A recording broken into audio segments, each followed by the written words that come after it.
บายดีเนาะมินีกาขน้อยกาซีอันนี้ก็เป็นดินที่พ่อแม่แบ่งให้ขน้อยเนาะอันนี้ก็เป็นป่ายังเป็นป่าเป็นดงเนาะยังมีต้นใหม่ต้นตอดยังบ่ทันได้อนามัยมันเนาะเพราะว่าบางบ่มีเงินสิเฮ็ดนะนี่ก็เลยบางมือก็ใส่ทางเนาะตัดเอาเนาะตัดเป็นคุมเป็นคุมเพราะว่าทางนี้นี่ทางนี้ขน้อยก็สิเอาไว้ให้มันเป็นป่าเนาะหรือว่าเป็นธรรมชาติเลยแบบนี้ ขน่อยก็สิบ่ตัดมันปะให้มันเป็นธรรมชาติแต่ว่าเบื้องนี้ขน่อยก็สิตัดนี่บ่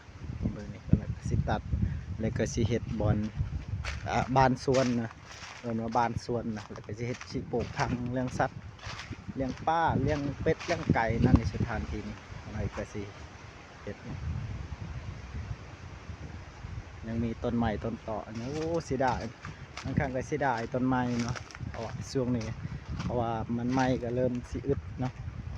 เริ่มอึดเริ่มสิบ่มีเนาะมีคนไหนก็ปลูกลำไผ่เนาะปลูกต้นไม้อันนั้นมาลำไม้ไผ่เนาะส่วนนี้คนไหนก็สิปะให้มันเป็นธรรมศาสตร์เลย